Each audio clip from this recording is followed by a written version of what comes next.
Hello, everyone, and welcome to the Jeffrey Epstein Show. I'm your host, Bobbycapucci, and this is a morning update.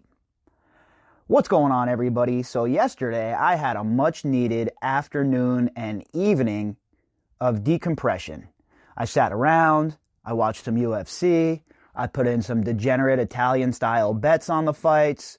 It was all around a smashing success for me. I needed to do a little bit of recharging, right? Because let's be honest here. This isn't the kind of case I enjoy covering, folks. This isn't, I don't wake up in the morning and say to myself, boy, I can't wait to read another article about women being abused by rich and powerful elites. It's disgusting. It's disturbing. And if you want the truth, I cannot wait for this case to be over so we can all move on to other things. I cannot wait for justice to be served in this case and for these survivors to get what's coming to them. And it'll be the greatest day in my life when that occurs. We're on 220 plus straight days of at least one episode here on the Jeffrey Epstein Show, and it's a serious grind. This is a serious grind, folks. I've never been involved in something that's so captivating and so depressing at the same time. It's not a joke when I tell you, when I get done reading these articles, I feel like I need to wash myself in bleach. That's how disgusted by all of it I am. And I'm just as disgusted by the way our government has reacted to all of this, how the federal government has reacted, and how the legacy media has reacted, and how they have treated the survivors.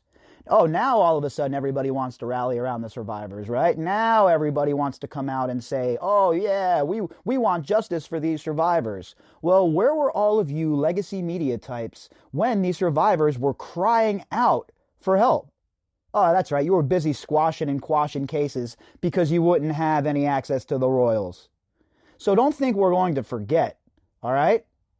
It's been independent content creators and independent journalists who have really moved this case forward. We're talking about people with huge platforms here that have moved this case forward in the manner that we see. If it wasn't for independent content creators and especially independent journalists who have really dug into this case, there's no chance in hell that we'd be at the point where we are today. We have a lot of action here, folks, right? And I say it all the time. There's a lot of things to look at and say, all right, this is positive. Everybody getting knocked off of their perch, everybody having to step back that was involved in this from their public life and from their positions of power. Now, of course, it's not the same as watching them get perp walked, but at least it's a little movement in the right direction. And for the last 220 plus days, every single day, I've been here grinding it out, sharing the news with you, interacting with you, and I'll tell you what, this is the most, the roughest task I've ever taken on in my life, and that's not hyperbole either. This is a mental grind for me, and it's a lot, right? So I can only imagine. I mean, just covering this case is draining. Can you imagine what the girls must feel like, what the survivors must feel like living with this burden on a daily basis, all the time, all of these people that never stood up for them, all of these people that all of a sudden have shown up like they're the cavalry. Now, don't get me wrong. Everybody who is showing up, better late than never, right? Let's get everybody talking about it, the legacy media included. If the legacy media does the right thing and they cover the case correctly, I always give them their props here.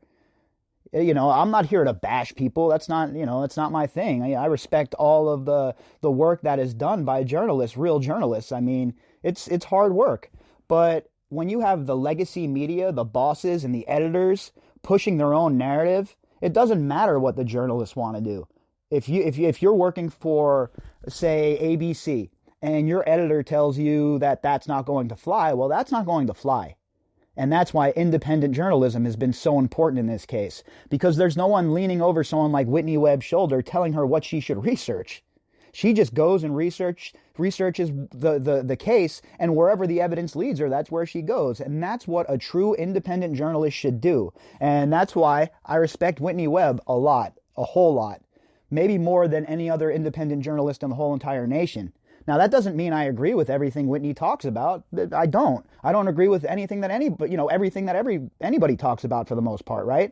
We all have our own opinions and stuff, but that doesn't mean that you can't respect somebody for the hard work they do and for the way they go about things. And for my money, Whitney Webb is just, when it comes to this kind of stuff, she's top notch. She's the best the best of the bunch and the most reliable. So if it wasn't for people like her, folks, this case would have never, ever moved in the direction that it's going. And the legacy media can try and take all the credit they want for it, and that's okay, whatever. We know how it works. We know that it's all about getting the credit and, being part of the crew and people, giving you props. For the legacy media, that's all part of it, right? All along with their $17 million a year salary. While the rest of us, independent content creators and independent journalists, we're all seeking the truth, right? That's all we care about. I know, speaking for myself, nobody's backing the Brinks truck up at my house for this podcast. Trust me on that, folks, all right? Trust me on that, especially now. I mean, ad revenue has been completely destroyed by this whole entire pandemic. But guess what? It's not about the money. It's not about what this case can do for me personally, because guess what? Not much. It doesn't do much for me personally at all. It's not about that. It's about so much more. It's about a rot at the very top of our society, folks. A rot that is so pervasive that it was able to use its tentacles and weave its way in to every bit of society. I mean, you look at any part of our society and you see a Jeffrey Epstein associate. And it was allowed to continue, and it was allowed to just fester for years and years and years, and nobody said or did a thing about it. Well, those days are over. Those days are over. Independent content creators, independent journalists, and like I always say, you folks out there who are listening, you're the biggest part of all of this, because it doesn't matter what independent content creators put out. I could put out 1 million different episodes. If you folks didn't dig it and you folks didn't share it and talk about it, it would have no impact. I'd just, be another voice lost in the world of podcasting. So again, it's never about me, especially here on this podcast. You know how I feel. It's about we.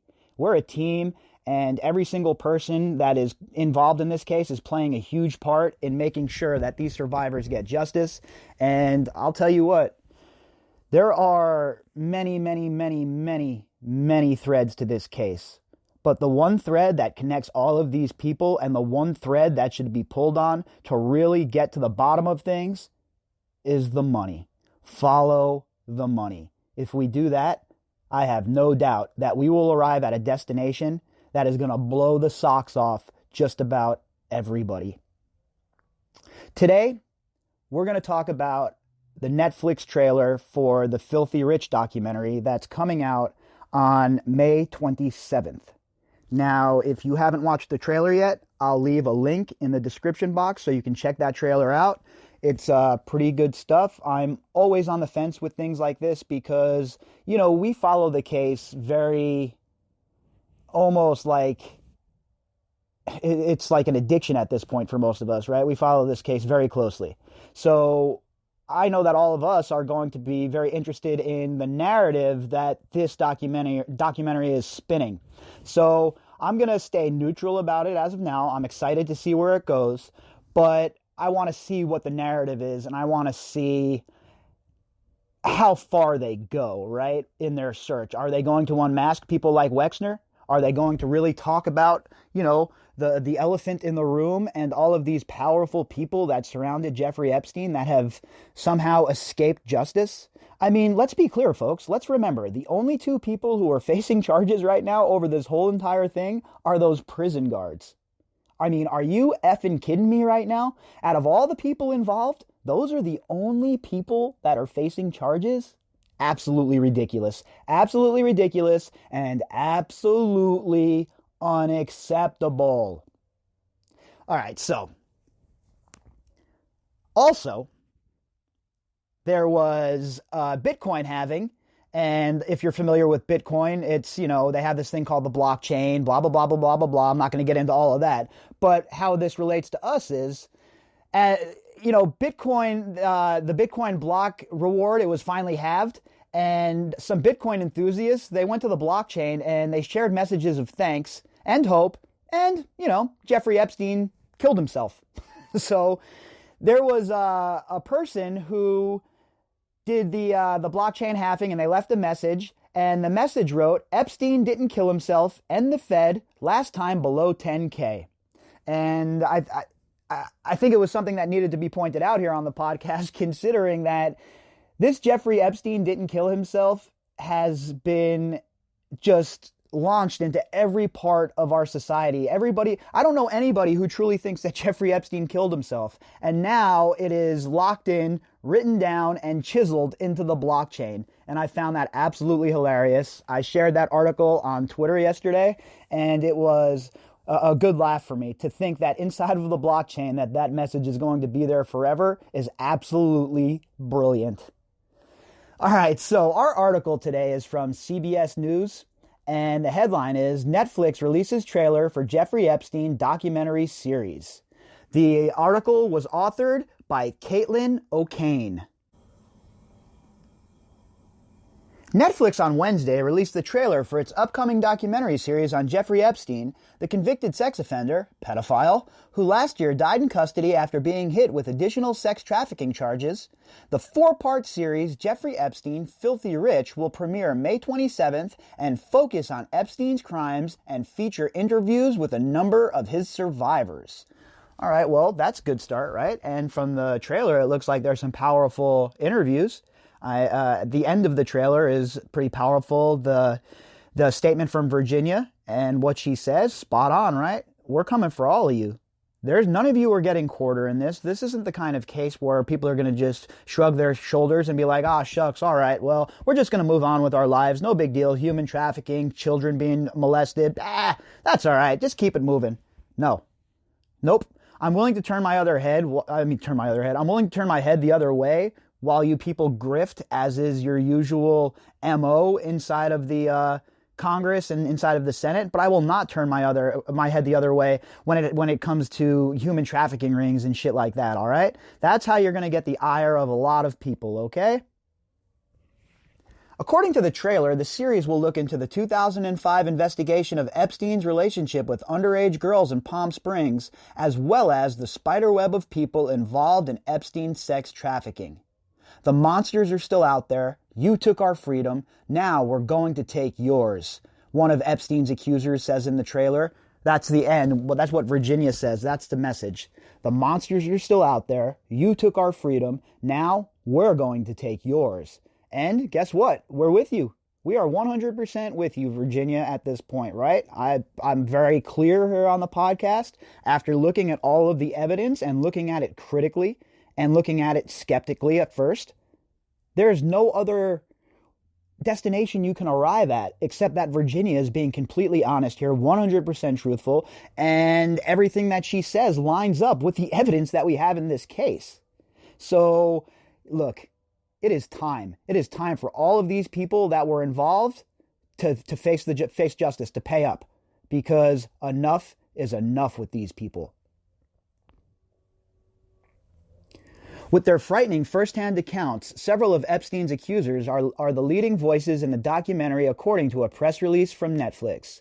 By revealing their emotional scars, some for the very first time, the Sisterhood of Survivors intend to stop predators and the American justice system from silencing the next generation, the release continues. Yeah, that's good stuff right there. And guess what? Who's better to take to the forefront and lead the vanguard than the survivors of Jeffrey Epstein, than the ladies who have went through it, who have suffered through it, and know what the results are after you've been abused by somebody like this. Of course, these ladies are taking to the forefront, taking the lead. And guess what? What kind of people would we be as a society if we didn't line up with them shoulder to shoulder, ready to stand there and move forward in the search of justice? And I know that's where all of us are at here on the podcast. It's not about one gnat they can swat away. 10 million gnats, they begin to choke. The series, based on James Patterson's bestseller Filthy Rich, the author announced the upcoming series Wednesday on social media, sharing the newly released trailer. Director Lisa Bryan and Academy Award-nominated filmmaker Joe Berlinger, who produced Netflix Conversations with the Killer, the Ted Bundy tapes, also worked on the project. That Ted Bundy's tapes documentary was pretty good. If you haven't checked that out and you're into that sort of thing, definitely something I would suggest checking out. Prior to his initial conviction, Epstein had long been accused of sexually abusing underage girls. In 2007, he pleaded guilty to 2 prostitution counts in a Florida court as part of a controversial deal to avoid federal charges. More than a decade later, in July 2019, Epstein was arrested in New York on additional sex trafficking charges. It's funny though, we never seen him perp walk, right? We never saw them perp walk him. It was always on the down low. How come a guy like Jeffrey Epstein isn't on the news on every single channel in bracelets being perp walked? The financier, pedophile, died at the Metropolitan Correctional Center on August 10th, 2019, weeks after he first attempted suicide there, allegedly. The New York City Medical Examiner ruled Epstein's death suicide by hanging, but the FBI and Department of Justice Inspector General are investigating the mysterious circumstances surrounding his death.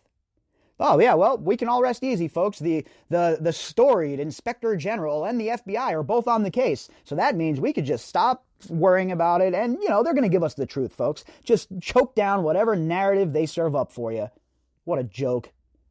Federal prosecutors revealed in January that the video of Epstein's New York jail cell when he made his first suicide attempt no longer exists, raising new questions in the investigations into his death. Yeah, like, did Tartaglione attack him? Jeffrey Epstein said he did. Furthermore, why was Tartaglione in that cell? Nobody can answer those questions still, folks. The circumstances of Epstein's death were almost immediately questioned. A forensic pathologist hired by Epstein's family, Michael Bodden, they don't even mention his name here, observed the 4-hour autopsy of Epstein's body and told 60 Minutes that the unusual fractures in Epstein's neck, as well as other evidence, point more to murder rather than suicide. Judging by the trailer, it appears Jeffrey Epstein, filthy rich, will focus on the sex offender's mysterious death, as well as high-profile connections revealed in the investigation into the allegations against him. CBS News has reached out to Netflix for more information on the upcoming series. Well, folks, there you have it. We are, a couple weeks out from seeing the documentary for ourselves, so we can judge what kind of job they did, if they were fair, if they were balanced, if they dug deep enough. And at the end of the day, at some point, somebody is going to have to make a documentary that really digs into the truth. Somebody's going to have to make a documentary, folks, where they don't have the fear of going after Wexner. They don't have the fear of digging into Glenn Dubin. They don't have the fear of digging into the mega group. And they don't have the fear of putting the pieces together to put the whole entire picture into context. You're never going to do that if you just scratch the surface, ever. This case is way too big, way too broad, and way too crazy for that. You need to really dig deep. And I'm curious to see if this is the documentary that does it. And if not, then I don't know. At some point, maybe a crowdsourced documentary needs to be put together where it is a no-holds-barred examination of this case, where no stone is left unturned, where no question is left unasked, and the hard questions are asked to the people who need answering. If you folks like to contact me, you could do that at bobbycapucci@protonmail.com. That's BOBBYCAPUCCI@protonmail.com. You can also find me on Twitter at BOBBY_CAPUCCI. All right, folks, we'll be back later on with some more. I hope all of you have a great day.